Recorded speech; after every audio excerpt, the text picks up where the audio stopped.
see. I thought you already left. I did. I went over to Dr. Hughes' house to try and straighten out this silly schedule of mine. Well, Dr. Hughes is so busy now that the whole family's trying to plan this 50th wedding anniversary party. Oh, is that what that was? It was like a circus over there. Reminded me of my house. Oh, yeah? You come from a big family? Mm-hmm. 8 of us kids. That's a fairly big family. I guess you missed them at Easter, huh? Yeah. I was sitting down here eating a sandwich, and I just kept thinking about, Easter dinner, sitting around the table. You're trying to tell me you only had a sandwich for your Easter dinner? Pretty sad, huh? That's pathetic. Listen, why don't you come home with me, and I'll fix you a wonderful home-cooked meal. What do you say? Well, I'm a very good cook. What's the matter? I don't want this to sound dumb, but... Did you mean just dinner? Or,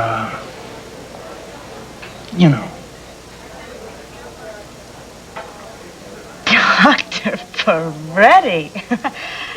Yes, I mean just dinner.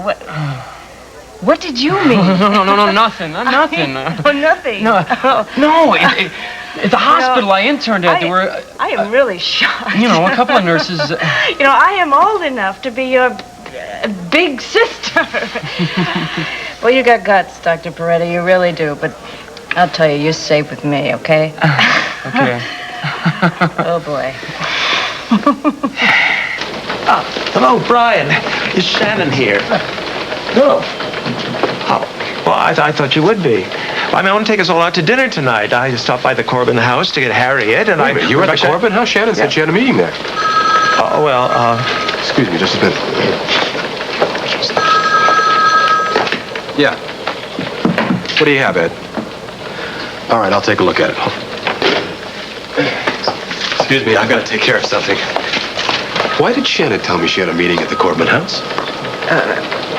Well, she did. She went to it.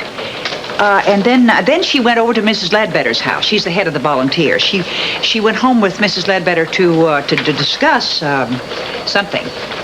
And why are you looking for her here? Well, I thought she'd be finished with her business by now, and she would have come here. Oh, I see. At least I think I do.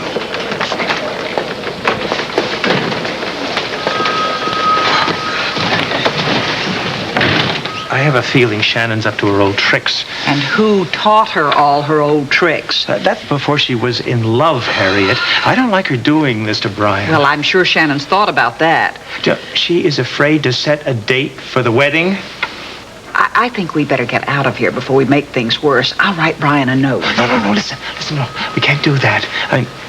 You gave him one story. Now she's going to give him another. We have to wait till she gets here so you can tell her the story you gave him. Is that right? My life was so uncomplicated when I lived on the street. I'm going to call the Ledbetters. Maybe we can pick up Shannon there, and then I'll go out to dinner. No. Why don't we wait for her here? Well, why not phone? Well, because she's on her way, and Mrs. Ledbetter gets very touchy about interruptions. Yes. Shannon will probably be here any minute now. Okay. Yeah. She'll be here any minute now. I'm sure of it.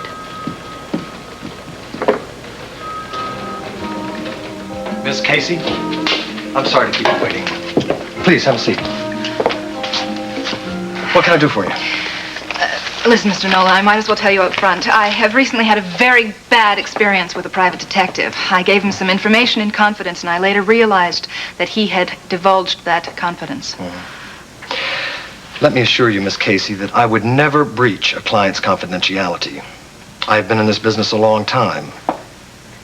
Now, if you would like some references, I can... No, I'm sorry. I have a feeling that you're honest. I will just have to go with my instincts. All right. How can I help you? Well, I would like for you to look at this photograph. Now, you may not believe what I'm about to tell you. In fact, looking back on it, there are times when I can't believe it myself.